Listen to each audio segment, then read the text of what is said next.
Let's go to the SEC. It's not a ton of great marquee matchups this weekend. Fortunately for us bettors, that doesn't matter because we'll be spraying the board and sweating all day.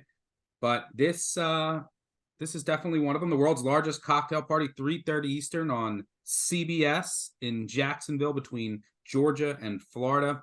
This line is Georgia minus 14.5, I think is consensus. We've seen it touch 14 at times. Over under is come down. I think it's sitting at around 48.5. I like Florida here. Anything over 2 touchdowns is fine. I make it right around a smidge less than 2 touchdowns before the Bowers injury. And Bowers is definitely worth, I think, a couple points. They have a really good backup tight end, and Oscar Dell, obviously. I mean, it's Georgia. You're going to be able to, but he's not Brock Bowers. And Brock Bowers not only had, a quarter of the receptions for the team this year, he's had, I think, close to 30% of the touchdowns. The attention that he draws, I think, is massive. And it just opens up so many other things for Georgia's offense. Both teams coming off of a bye. So what does that mean? All right, well, Georgia's going to make some adjustments on offense.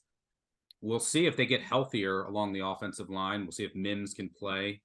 Their starting right tackle has been banged up, and we'll see if he can go 100% of the snaps and if he's healthy. But you'll see some adjustments from this Georgia offense.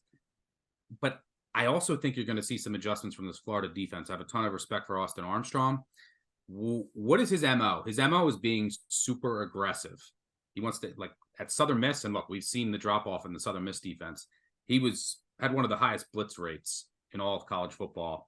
They're an aggressive defense this year, which is why they allow a ton of explosive plays. But I think they're going to come out here and they're going to run a lot of blitzes, a lot of simulated pressures, and they're going to try to confuse Carson Beck, who's thrown a pick in 3 straight games. And if you look at Carson Beck, when he's not blitzed, he hasn't been sacked all year. But when he has been blitzed, his pressure to sack rate is close to, I think, 28%. You have to bring pressure on. You're going to have to live with some of the explosive plays they're going to hit. They're going to do that anyway.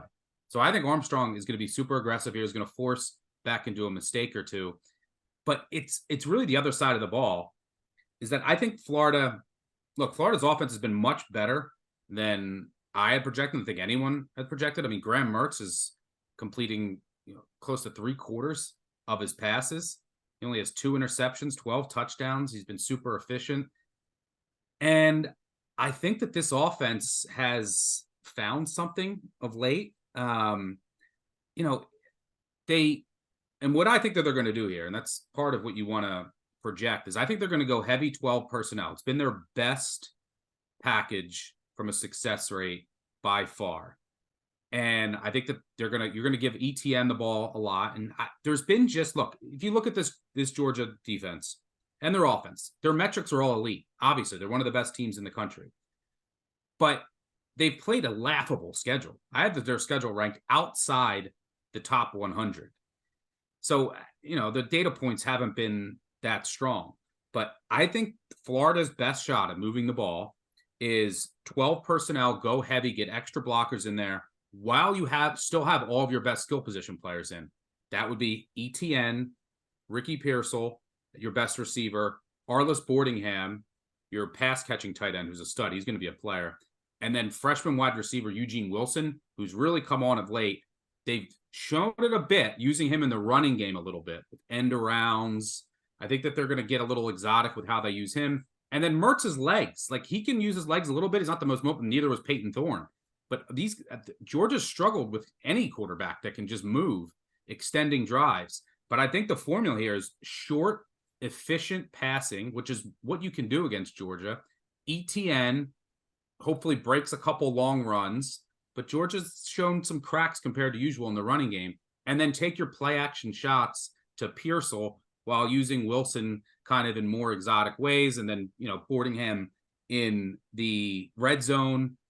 I think that there's a path here for Florida. This game will also be played at a snail's pace. So trying to cover 14.5, asking Georgia to win by margin when they've really only done that once. They've covered one game all year. Why? Part of that is this team comes out sleepy every week, except for the time that everyone assumed that they were fired between the hedges against Kentucky after an embarrassing performance against Auburn. Other than that, There are other games this year, 24-24 at the end of the first quarter. They've scored 24 points. Their opponents have scored 24 points. We are talking UT Martin, Ball State, South Carolina, UAB, Auburn, and Vandy. So if Florida will expect to come out with their hair on fire here, to keep this close early, then it's going to be a game with limited possessions. Saw the same thing with Auburn, Vandy. I think they stay within 2 touchdowns here. I think they can even give them a scare. And your boy, Billy Napier, he's the dog god. He is 19-6 against the spread as an underdog, 76%, covering by over a touchdown per game, 3-0 against the spread as an underdog against ranked SEC foes during a short time in Gainesville. One of the reasons for that, as you know all too well, he won't stop scoring, and he'll keep trying to score at the end. So you better believe if they're down 17, 20, 21 late, old Sunbutt Billy, he's going to still be trying to go for that touchdown to get in the back door. But, yeah, I like Florida. I think this is just a bit too many points until I see otherwise, until, like, I know it's a slam. Like, I know Georgia's going to be up here. I assume they're going to come out a little flat, and Florida's not. Florida probably jumps out early. And I think that they can have enough success on offense and then create, 1 or 2 mistakes from Beck to keep this within 2 touchdowns. What say you? No one's cost me more money over the years than the head coach of Florida, but I like everything you said. I agree with everything you said, except I'm focused more on the total. I love the over as one of the first plays I made. 48 is an extremely key number. I would try to get that at 48. I see it's about split half and half in the market as we're recording this, 48 and halves and 48s. And I'll echo a couple of the things you said. The loss of Brock Bowers paves the way for Dominic Lovett, the transfer slot that came in from Missouri last year. I think he's really kind of been a forgotten man in this offense, but he has 30 catches and 1 TD, and he has 1.8 yards per route run. Well, 2 is really where you need to be the measurement of if you're an explosive target or not. People forget that for Missouri, he was 2.9 yards per route run last year. He's an extremely explosive slot target, and I think he picks up a lot of the things, a lot of the routes that Bowers had, especially when they moved from 12 down to 11 formation. The Gators have been fantastic against the rush. They're top 10 in success rate and EPA. And, Florida's not really running the ball because they have injuries at offensive line, running back. Their running game has been underwhelming against a laughable schedule too. Yeah, and I think that's why, to tag on to what you said, the defensive coordinator, Austin Armstrong, he's going to be running heavy blitz, multiple personnel. I mean, they line up in so many different personnels, nickel dime packages, depending on down and distance, that I believe it's going to lead to a lot of Carson Beck passing. Florida runs a cover 3. Carson Beck has had 141 snaps against that, above average numbers in success rate and explosives against cover 3. Beck also in deep passing attempts over 20 yards, 9-to-1 ratio in big time throws versus turnover worthy plays.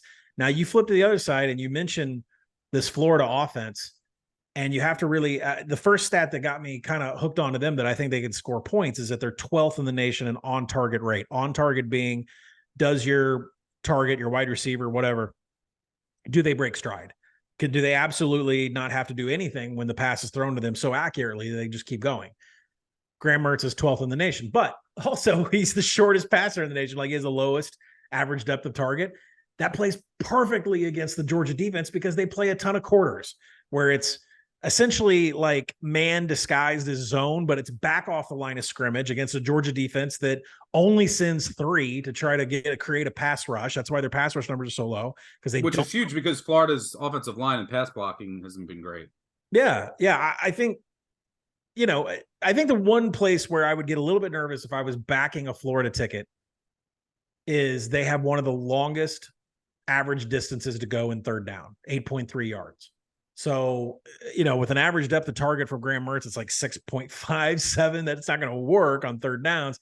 I think that's, but then again, there's a point spread. That's why that's there. But Florida, there's an avenue for Florida to move the ball. There's an avenue for Florida to score points. And if Georgia's sleeping, then they're going to get theirs. And I think Georgia is going to, at some point, turn it on. They're going to be more explosive, more vertical in 11, not 12. So I like the over here, but 48 is definitely the number. Yeah, someone on a show that, an appearance that I did, someone asked me, just say the final score, guess what the final score would be. And I said 30-20 Georgia. So I think Georgia can get to 30, and I think Florida can get to 17 at least, but I wouldn't be surprised if Georgia got to 35, and I think Florida can really get 3 touchdowns here. And there's the only thing I'd be worried about with the over is just the pace, but there are some avenues and for both offenses to hit some explosives, and that's really what you want. Florida's defense has given up a ton of explosives, and that's really what you want when you're betting an over, especially at a key number of 48. But I'm riding with old Sunbelt Billy. I'm expecting a really solid game plan from Armstrong against Bobo. And yeah, the numbers for Beck against the blitz: 25% pressure to sack ratio, 2 turnover-worthy plays, 1 big-time throw, A-dot drops by about 3 yards. So chomp, let's go Gators, and let's win outright for some chaos for my Georgia win total under, and to set up a banger on the post Dan Enos Hogs next week. Oh my goodness. The swamp. Wouldn't that be nice? All right. We're doing it. Gonna be. What's that? We're betting it no matter what. Yes, but that would be the spot of all spots. So that's what I'm rooting for a multitude of reasons. I think it's going to be a fun game, even despite the point spread. I think that's going to be. I mean, all these Georgia games have been, except for Kentucky. They've been a little more interesting than many think.